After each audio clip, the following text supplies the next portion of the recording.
welcome back. And this week we're going to touch on a topic that's going to unlock your own potential and how self-compassion is the fuel that fuels your confidence.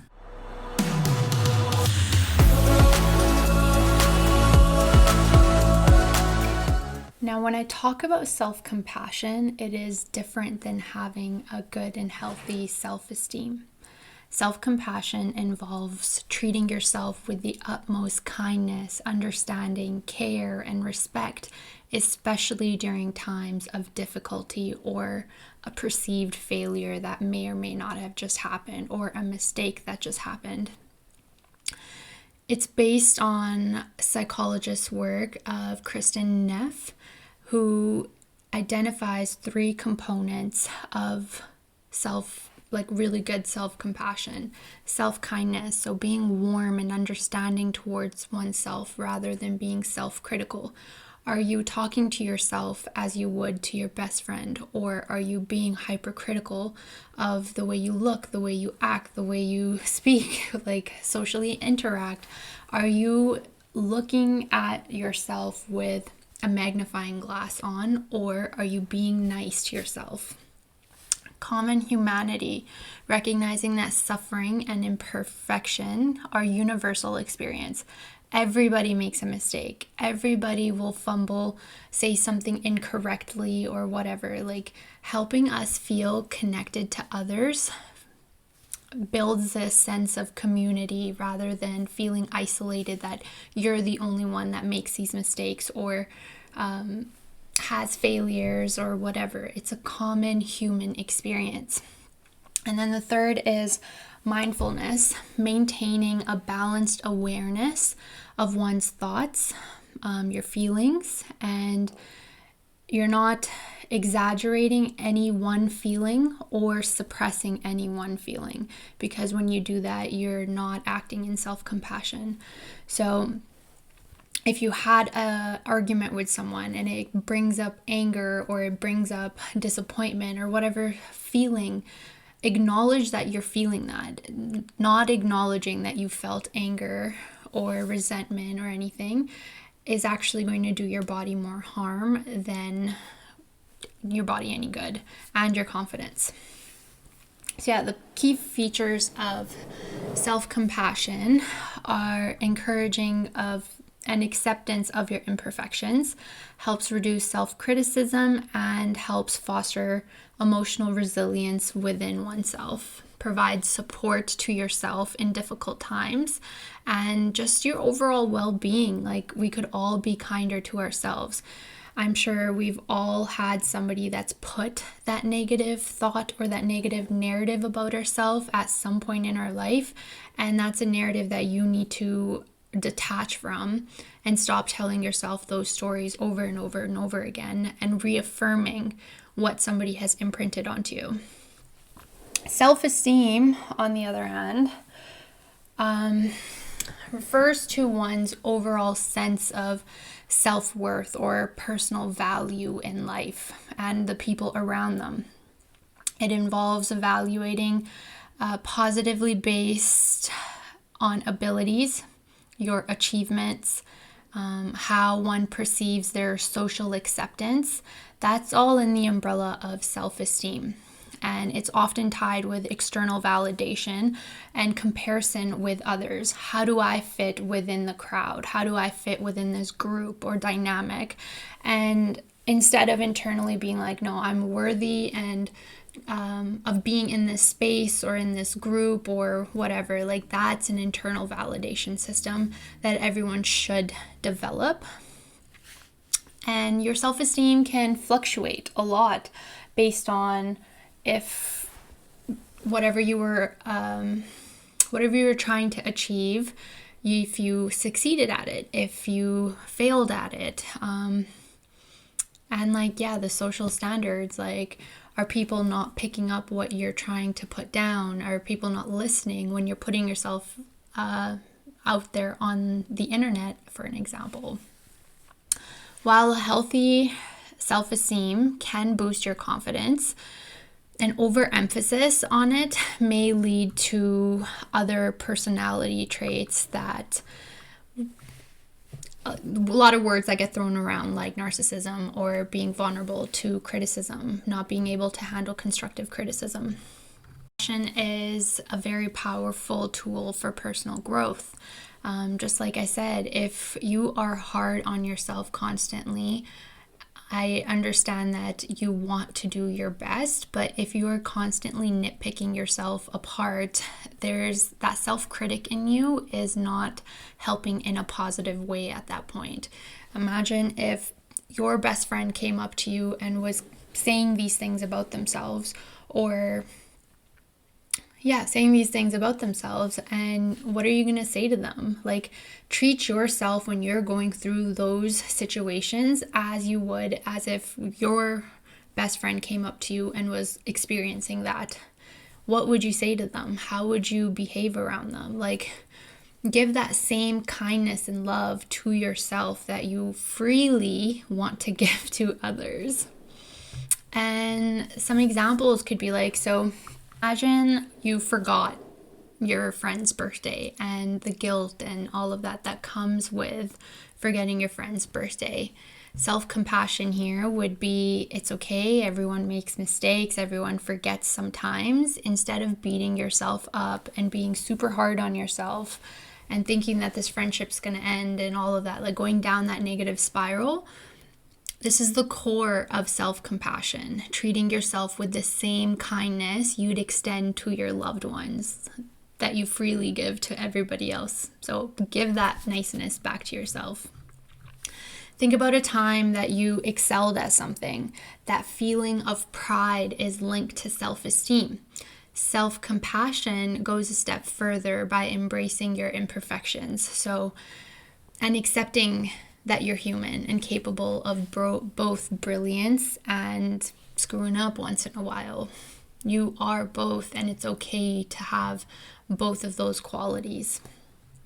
Another one is picture someone struggling with a very challenging task. Self-compassion offers a comforting presence, allowing you to acknowledge your struggles without judgment and being harsh on yourself, fostering a safe space within you, your mind, body, and spirit, and a sense of strength and resilience, as this will help you gain confidence that, hey, if you're in a challenging task, being hard on yourself and being mean to yourself isn't going to make the challenging task any easier or fix the problem. So might as well try fixing the problem by being nice to yourself in that moment instead of beating yourself up. Not to like put out hyper independence, but this allowing you to really hone on to this skill will help you be able to get over anything in your life, even if you don't have anybody to support you, because you become your own support system. You become your own best friend, and that is a beautiful relationship to have with yourself.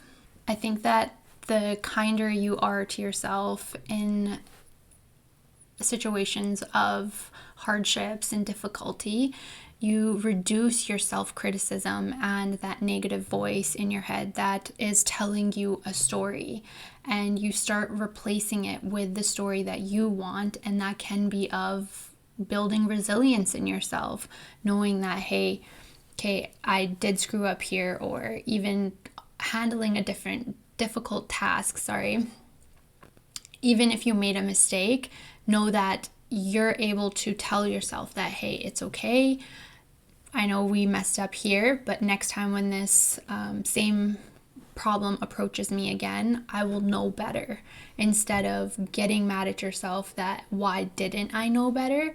It's a learning opportunity to do better next time. Once you know better, you do better. And the more we start practicing this on a day-to-day basis or a minute-to-minute basis, you start to love and accept all parts of you, flaws and all, even if you've made past mistakes, or if you're gonna make mistakes. Like, you accept all parts of you, and that is such a beautiful, full integrated version of you, and a really good place to be within yourself.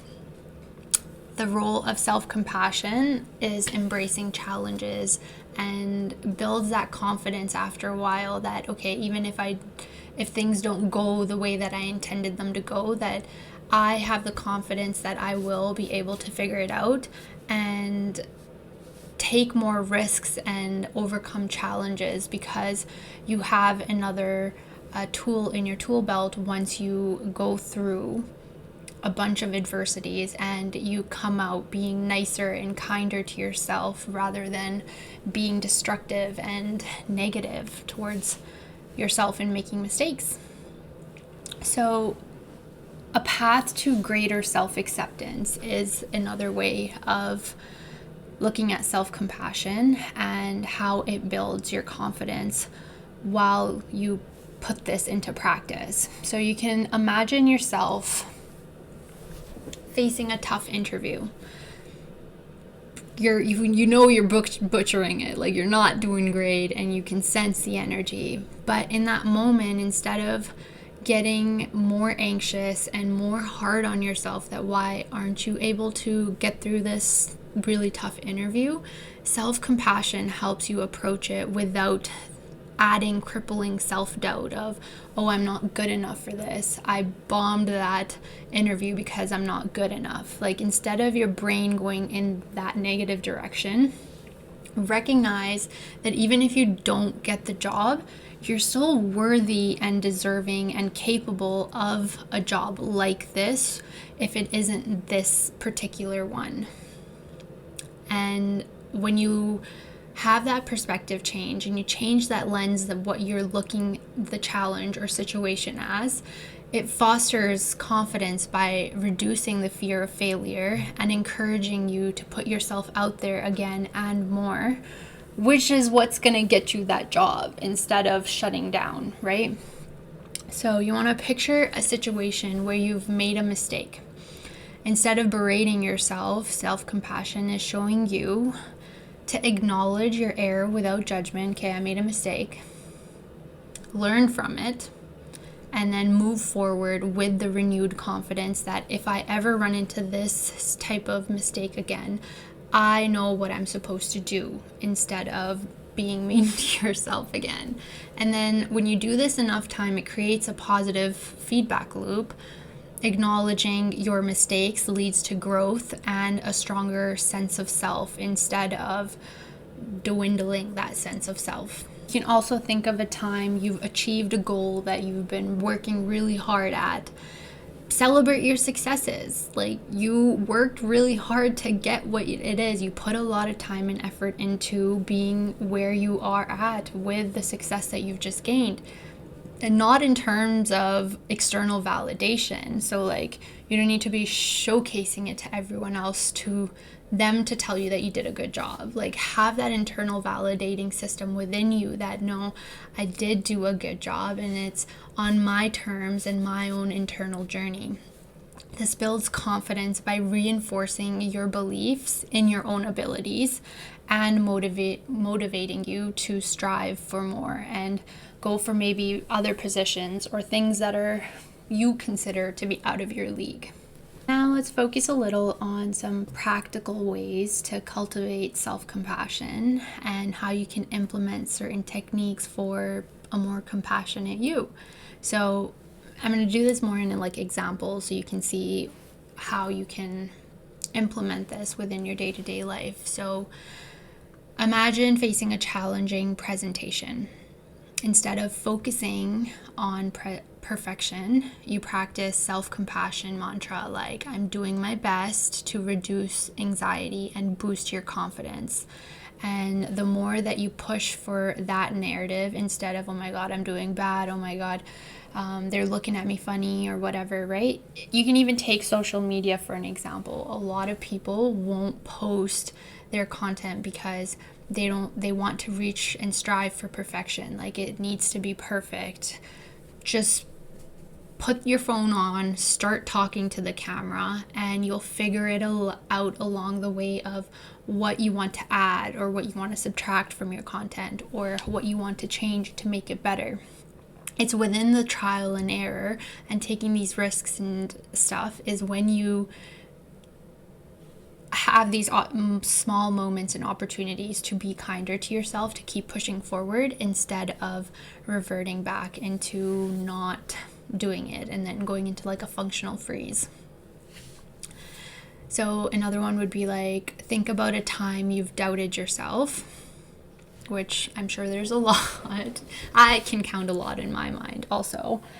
And you're going to try reframing those negative thoughts with more self-compassionate language for yourself. So you made a mistake, or your time that you doubted yourself, right?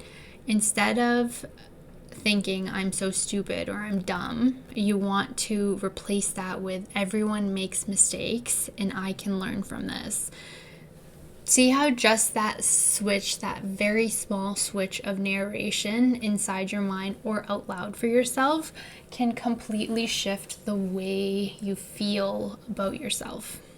Another example would be, picture a situation where you're struggling to achieve a goal, whatever goal it may be.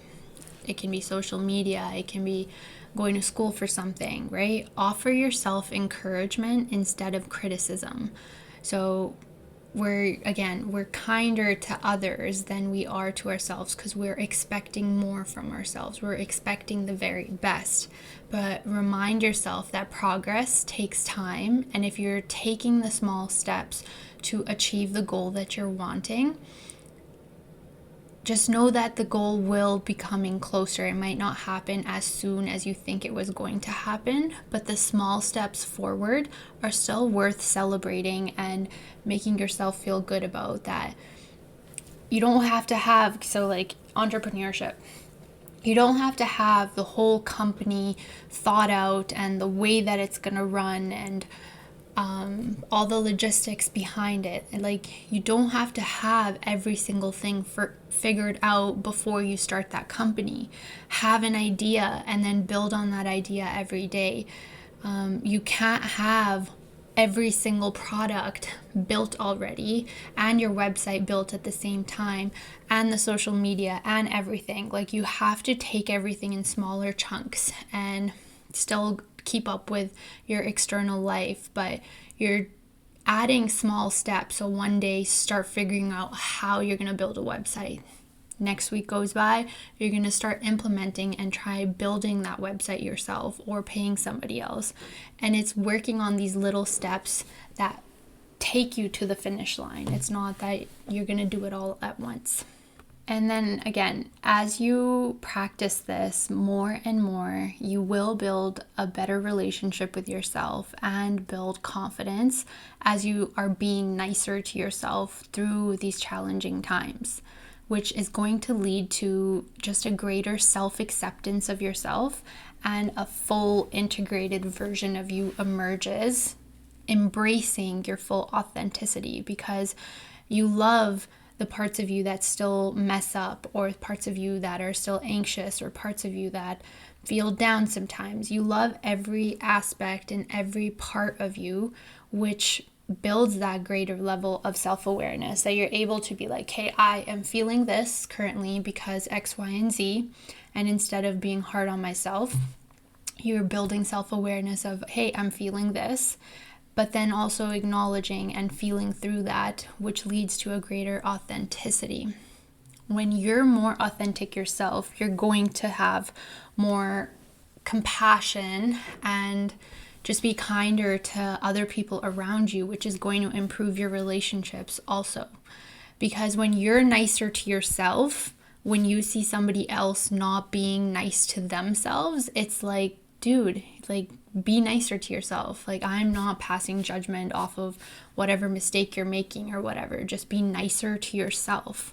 And then you're helping foster confidence in somebody else, because a lot of people honestly don't even realize how mean they are to themselves, and hence why they're mean to everybody else. Like, it comes and stems at the bottom of being kind to yourself. Recently, I had a discussion on this with one of my girlfriends and being kinder to herself and how that's going to help build some of that confidence back. And the response I got back was, "What do you want me to lie to myself?" And I don't think it's lying to yourself when you're being nice to yourself. It's a perspective shift of how you're talking to yourself and allowing yourself to know that you make mistakes too.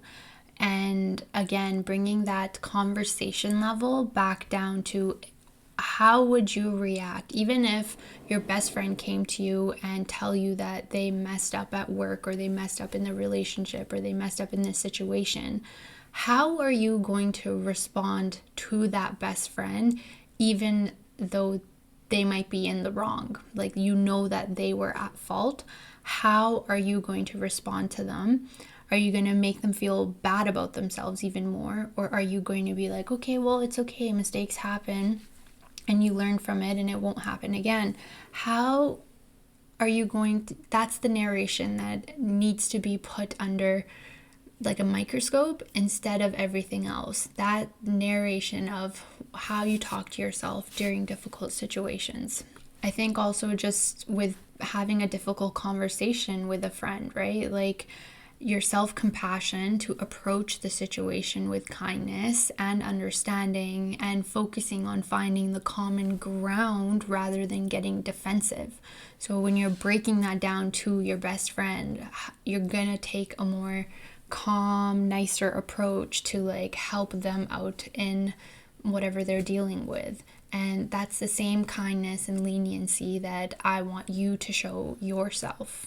For examples, honestly, yes, I use social media as one. Others is artists, starting anything really. If you're super talented and struggling to complete a painting, instead of beating yourself up and saying that you're not good enough and this painting's not good enough, embrace the process of creating, embrace the down times and the good times, and acknowledge your strengths and accept that sometimes the journey is more important than the final outcome of the painting.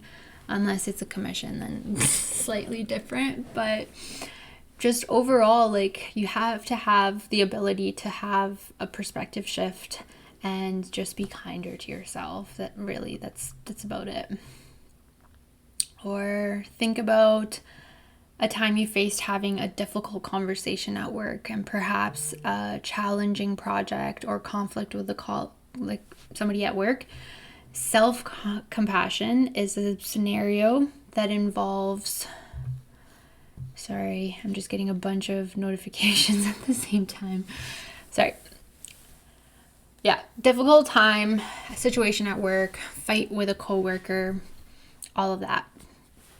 Self-compassion in this scenario involves acknowledging your feelings without judging yourself, recognizing that you're doing your best, and sometimes it's okay that you doing your best isn't giving you the results that are needed for that job. And it's okay to not have all the answers, because our little brains or our big brains can only hold so much information inside. Another example, picture yourself preparing for a public speaking engagement or speaking on social media. Instead of focusing on the fear of making a mistake or am I going to say something wrong, adding a little stutter, or forgetting your word or whatever, it means it's a little bit more authentic and you're having a stream of consciousness flow through you at that time instead of having it fully memorized.